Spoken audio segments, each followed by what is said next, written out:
Welcome back to the Cap Rack. My name is Tyler Blumenstick. This was supposed to be a solo show, but not today. I'm joined by Sam Meehan. It is Tuesday, December 8th.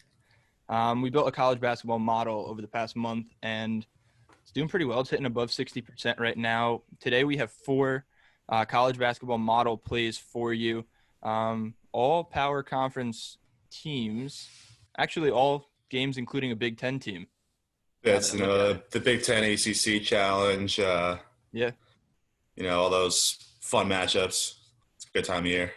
Yeah, I mean, that's really what makes the early college basketball season is just all of those out-of-conference games that you would normally not see until March Madness or something like that.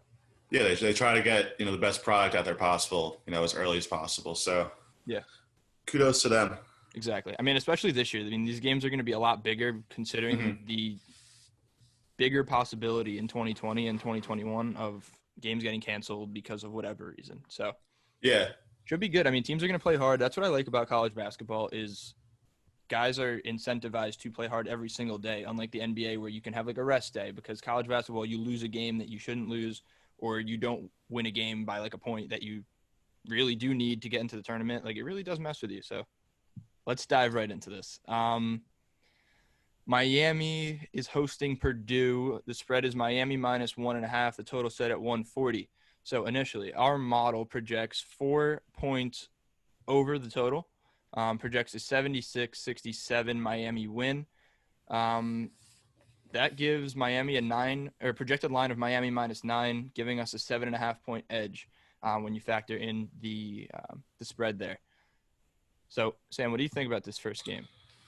So I haven't seen much of these two teams play so far, but what I'm looking in front of me is that if Miami can force Purdue into, getting their guys into foul trouble and getting a lot of shots at the line, they very well could win this game. And it's a matter of just taking care of the ball for Miami as well.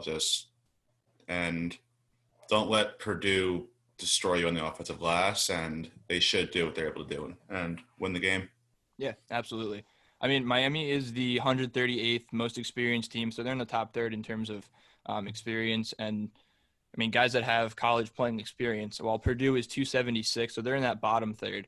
A lot of young talent there. Miami's going to look to get a lot of play out of their guards there, while Purdue runs 31% of their points from their the center position. So they have the second tallest center in the nation, projecting a final score of 76-67. All right, let's move on to Boston College visiting Minnesota. Our model projects an actual deadlock at 77. But in terms of betting, that's really good news for us because Minnesota is 7.5 point favorites at home here against a Boston College team that has actually played pretty well this year. Don't let that 1-3 record fool you. They can score. No, I mean, that's what I'm saying. They got routed by Florida in their last game out a couple days ago, 90-70. They lost a nail biter to St. John's, who's always a solid program out of the Big East. They beat Rhode Island narrowly, who's, again, also a very solid program out of the A-10. And then they lost by 9 to Villanova, which is pretty respectable because Villanova is a perennial superpower. So, and that Nova game was close all the way through. Just I think some free throws at the end kind of skewed that score a little bit. I mean, I was watching that game against Villanova, and I remember thinking to myself, I mean, these guys can really score the basketball. I mean, against a Villanova team who has some of the most athletic recruits in the country and athletic players on their team, they should be able to defend, and their length and their size purely should just give teams issues, but Boston College seemed to handle it well. I mean, they're no slouch. They're a Power 5 team also, so. Just, take care of the ball and hit the shots they're supposed to make. I mean, they're much better three-point shooting team than Minnesota. Minnesota is, pretty bad three-point shooting team, so they got to win that battle like significantly in order to, stay in this game. Yep. All right, so just to wrap that game up real quick, our model projects a 6.5 point over, or beat on the over, so not really too confident of a play there. I mean, as this is Boston College and Minnesota, and these teams struggle at times and they go through dry spells. They're not the most consistent teams in college basketball, but in terms of picking a side, we like Boston College plus 7.5 today on the road at Minnesota. That game's at 7 o'clock, and at 5 o'clock is the Purdue Miami game. Forgot to mention that. Moving on to 7:35, we have the North Carolina Tar Heels visiting the Iowa Hawkeyes. It's in Iowa. Iowa are 4.5-point favorites, a total set at 55. This is probably our strongest play of the day. It's going to be the under. Our model projects a 73-65 North Carolina win, so that gives us a pretty solid play on the under at a 17.5-point edge. Sam, what do you see with this game? Well, did you say North Carolina win or Iowa win? Iowa's going to win. Yep. Okay. Yeah. So Iowa has, a legitimate AP Player of the Year candidate. What's his name? Luke Garza, something like that. Yep. Yeah. Dude's an absolute beast. I mean, you look at this model right here. 44% of their points come from the center position. So exactly. North Carolina, I don't see anyone who they have to stop him.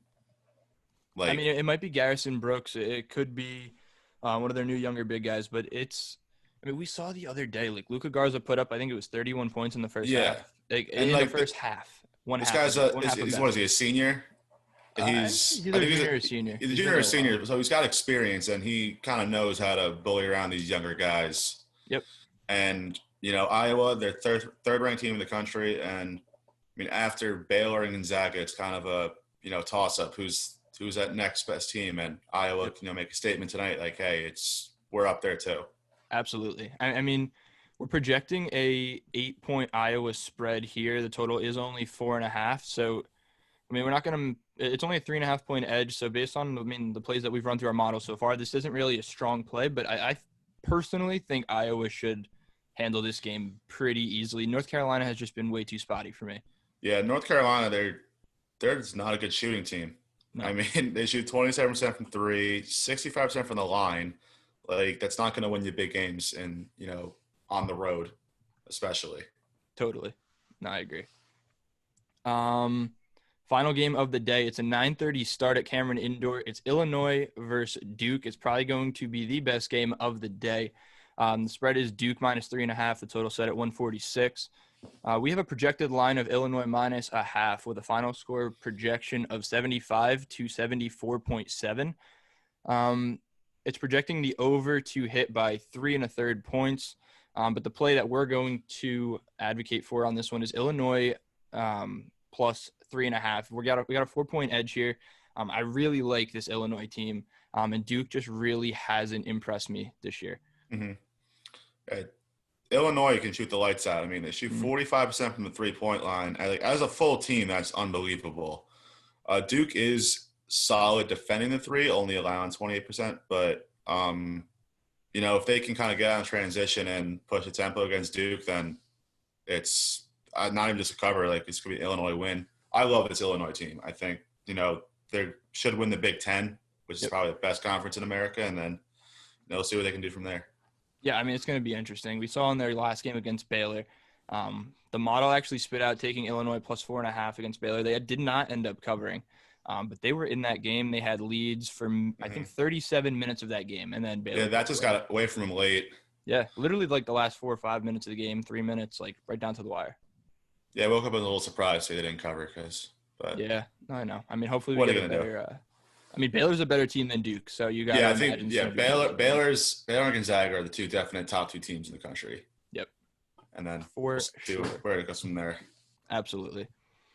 All right, so that pretty much wraps up today's episode of the Cap Rack. We have 4 plays today on Purdue, Miami, on Boston College, Minnesota, North Carolina, Iowa, and Illinois, Duke. First game starts at 5:00. It's the Purdue-Miami game. If you're watching on TikTok, go check out this episode. It's only 10 minutes on our YouTube. Blog is also up on our website, capsonsports.com. Link is in the bio. Pretty much it for Tyler Blumenstick and Sam Meehan. This is the Cap Rack, and we will see you maybe tomorrow, maybe the next day. I don't know, but we'll be back. We'll see. More often than usual.